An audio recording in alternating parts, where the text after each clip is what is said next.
How any museum comes into being is the result of people's need to see art.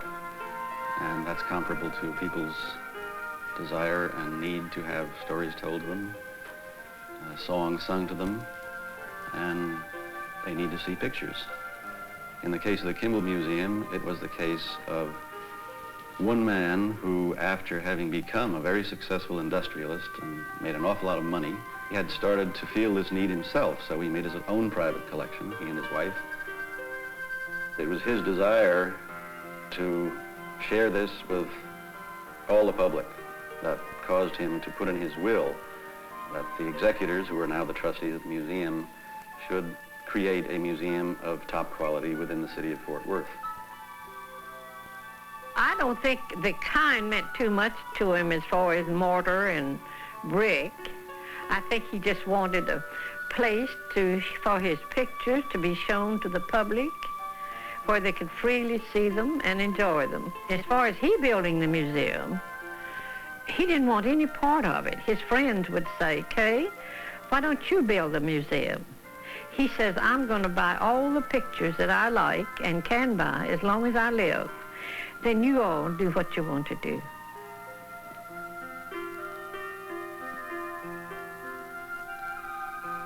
When I was first approached by the people here in Fort Worth, I didn't understand what they were about to do or wanted to do. I thought they were going to have a little basket weaving art association somewhere off there in a place that hadn't been too noted for its aesthetic resources before.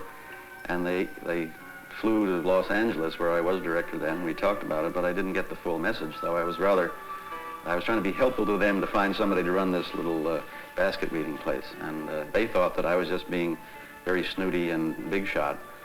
But they came back and they explained the full deal. And then other people that I had known here, because at that time I'd already served about 8 years, I think, on the Carter Foundation for the Carter Museum, and had come here a few times. And those friends called me up and said, hey, look, you don't understand. They really mean business. They're going to create a place that will be terrific, and you should be more interested. So I looked into it some more and realized that indeed it was probably the best opportunity anywhere in the history of making museums in America. That's why I'm here. Every work of architecture should be in natural light. And this particularly, because you were seeing works of art which are really poetry. And I thought of the painter as though he were choosing the place where his paintings would be. The real reason for Lou Kahn is that he approaches any job that he has to do as though he were Adam, the first man, and this has never been done before. And to be truly creative, that's the way you have to approach any aesthetic or artistic problem. Therefore, we knew that the museum would always be full of surprises. The blues would be one thing one day, the blues would be another day, depending on the character of the light. Nothing static. Nothing static as an electric bulb, which can only give you one iota of a character of light. So the museum has as many moods as there are moments in time. And never, as long as the museum remains as a building, will there be a single day like the other. My mind is full of Roman greatness. And the vault has so etched itself in my mind that though I cannot employ it, it's there always ready, and the vault seemed to be the best. And I realized that the light must come from a high point where the light is best in the zenith. The vault then, rising not high, not in an august manner, somehow appropriate to the size of the individual and his feeling of home in his space, came to mind. Rick always wanted to have the the flexibility, but not by devices, but by its how the spaces evoked flexibility. We met very well on this subject. I had produced a pre-architectural program stating what I thought the ideal museum should be and sent it to a number of architects and went about 3 or 4 months later and revisited each one. And in spite of the fact that I had this fairly large book that I'd written and Kahn had done many buildings before, at a certain point, instead of talking about specific details, Lou said, well, you know, we really won't know what that museum should be until it starts to tell us what it wants to become. And I realized that that is the essence of creativity. It's a little scary because that's treating reinforced concrete and lead and steel and wood and those very expensive things with the same kind of creative innovation that Jackson Pollock used using Duco paint, which you got by a can of very easily. This side of the building shows very well the basic decision of materials. Concrete does then the work of constructing, of holding things up. The columns are apart from each other. The space between must be filled. And this is filled in a way which does not use the material that does the heavy work. Therefore, the travertine. The travertine is a fill-in material. It is a wall material, which is a enclosing material. In olden days, the columns were very close to each other. Today, as we said, they can span 100 feet. And the dome-like vault has the properties of a beam. How marvelous that is. Therefore, I put the glass between the structural member and the member that does not construct, because the joint is the beginning of ornament. And that must be distinguished from decoration, which is simply applied. Ornament is the adoration of the joints.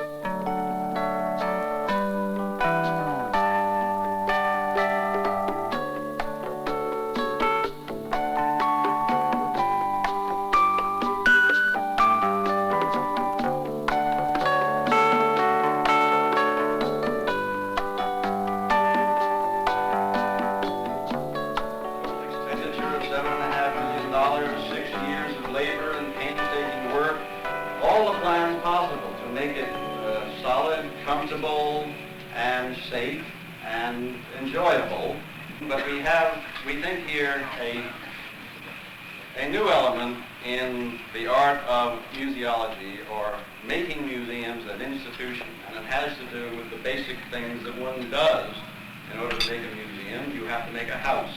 Right from the very beginning, we wanted to answer the problems of reaching the people, I mean all of the people, in all walks of life, and all kinds of people, in a way so that they were approached by the object of art in all its uniqueness in a way that had to do with the basic and generic things that we have been doing and will be doing from now on. And that is the way the house is built, and the way the house is furnished, and the way the house is installed. In other words, the relationship of the things to the place where they are. The acquisitions policy is actually quite simple, and I believe that it is the only right kind of policy to have, and that is you acquire top-notch individual objects of art for whatever they may be, drawings, prints, sculpture, paintings, whatever. When you find them, and when the price is right, and you know they're authentic, and when they are definitive of the particular medium, period, or master that they represent. Well, in a way, it's like how you put a dinner party together or relate people in a social way. You know the whole history of art, and you know, even though things had no relationship historically, that they do speak to each other the way certain people will speak to each other, even though they're very much different. In this gallery, we have some of the most recent or modern things in the entire museum, such as a painting by Edouard Vuillard of his studio, painted about 1900, an Odilon Redon of 1914, a Georges Braque of 1927, a Matisse of 1921, and a Picasso of 1911, an analytical cubist picture. But in the very center of the gallery, we have the earliest or the oldest thing in the entire collection, which is this interesting little lady, a Cycladic idol made on the Cycladic Islands in the Aegean Sea about the middle of the 3rd century before Christ.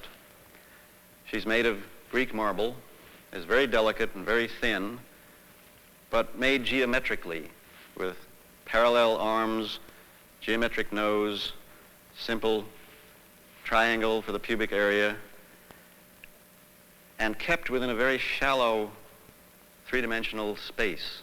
It's very thin and delicate, but the angularity and geometry opposed to that space is part of her expressive and delicate power. Of course, many of these same elements were used as Braque and Picasso invented what we call the Cubist style, as in this picture, which shows a man with a pipe seated reading a paper. All of the objects, some of them quite abstracted, are shown with a tremendous angularity and strength and vigor, but they're all represented in a space that practically doesn't exist. Very shallow, difficult to read as space, and it's the tension between the sharpness, the angularity, the vigor of those shapes within a practically non-existing space that gives a good Cubist picture a lot of its power of expressiveness. Now, of course, one of the things that stimulated Braque and Picasso to invent the Cubist style were objects such as this one, a small Oba figure or king priest of the Bini tribe in what is now what we call Nigeria, probably made toward the end of the 17th or beginning of the 18th century. This man achieves his feeling of strength, vigor, and leadership because of the Cubist, the blocky, the angular way, the geometric way he was put together, much in the same manner as the Picasso painting. And yet they all speak to each other and have a conversation in which we hope to get as many people today involved. You just can't even say anything about it. It was so fantastic, really, to see all those paintings that you've read about. It's like getting some new freedom. I thought it was thrilling. I've got to say that. I love that Leger. But the whole thing was so fabulous, don't you think? Well, it changed every time I went to see it, but I think I like the Gauguins the best. Life and truth and beauty. The way this came about was that I had my own collection, which is now touring Russia. Madame Furtzeva saw this collection when it was at the Los Angeles Museum, and she asked if it could be loaned to the Pushkin in Moscow and the Hermitage in Leningrad. And after it was shown there, I had courage enough to ask her if we couldn't have a cultural exchange and get the Impressionists and reciprocity. And that was how we got the 41 Impressionists. The Russians selected 3 museums. One was the Chicago Art Museum, the other was the Los Angeles Museum, and the last was the present Kimbell Museum. I have seen new museums in several lands, but so beautiful architecture from museum I have not seen never. Pictures and sculptures that I know here, they are first class. Always the cultural and educational exchanges have come more easily than anything else between peoples of different tongues, different languages, different lands. Next comes economic exchange, economic cooperation. Finally, and most difficult of all, is political cooperation. So I think we're seeing here the first step, really, in a broadened field of cooperation and exchange of cultural, economic, and political ideas. between this nation and the Soviet Union. We had been here before and were so impressed with the building, and then this exhibit is something we'll never see again. I think I'm enjoying the Tissot Cezanne the most. Oh, I like Rousseau. Well, of course, this exhibition here, it's a highlight. The Russian exhibit, I think we're going to spend our time on today. We figure it's a chance in a lifetime kind of thing to see some of the rare paintings that are in the museums of Russia. We're more happy with the physical facility, that is the building, than we thought we'd be. We're delighted with the reception that the collection has received by scholars and critics. Everybody thinks that we did indeed achieve our goal of acquiring only top-notch things. Now, the relationship between the two is more than satisfying. The flexibility of the whole institution was proved when we got the Russian show, and we were able to, in very short order and very economically, safely, and again, according to knowledgeable people, beautifully install it. They quoted to me the people that had been through the museum, and the number of them, and I said that is the people that Mr. Kimbell wanted to see the pictures. That's what it was all for. Mm-hmm. Now, that one particular had reference to the Russian pictures. No. But you've had big crowds of people all the way through. We had, yes, great crowds, even before the Russian pictures. Do you go yourself sometimes? Yes, I go real often, and there's many things yet I enjoy, that the way they've hung them and the way people receive them when you go down there and hear the comments. It's a source of great satisfaction. Of course, they don't know that we built the museum, but sometimes the guard sort of whispers, you know, and they'll come up and ask me about them. And then what do you tell them? Well, I just tell them I'm glad they're there.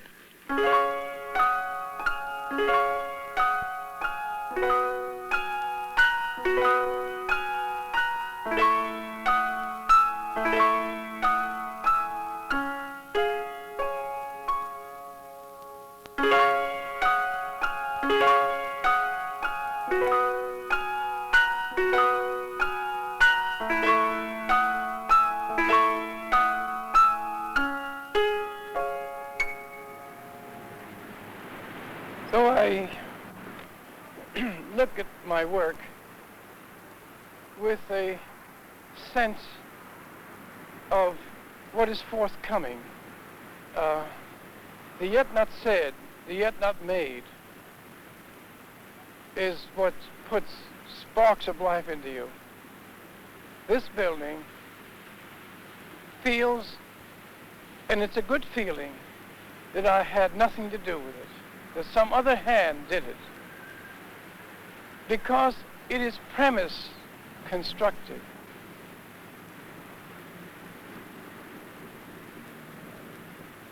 It reminds me also of what truth is. Truth is what must happen. You cannot seek the truth. It comes out of the nature of the human, that in the course of his thoughts and work, it reveals the nature of the human.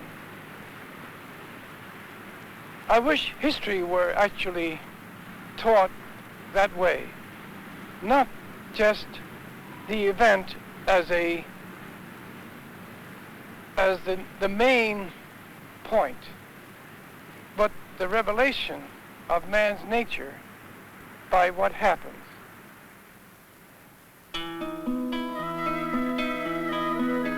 Probably one of the most rewarding aspects of the first year is that, people will say, when you started that building and we started going up, I used to go by there and I think, my God, what are they doing now? They got this awful thing that's all raw concrete and it's dead gray and all that steel, and that's the weirdest looking building. I never saw anything like it before. And then they say, well, I've been down there a few times and it's sort of nice. There's lots of places to sit and it's fun and I can go have a cup of coffee and I enjoy it. life is, in a tremendous percentage, making aesthetic choices. You have to make these conscious choices all the time in life if your life is going to be rich and rewarding and good. And then they begin to think, going to the museum is good, yeah, but we should have more of that kind of a feeling all the rest of the time. And I think that's why it's important to have a facility like this, why it's important to have the best objects you can possibly find and have them there all the time, free for the public to come in and look at.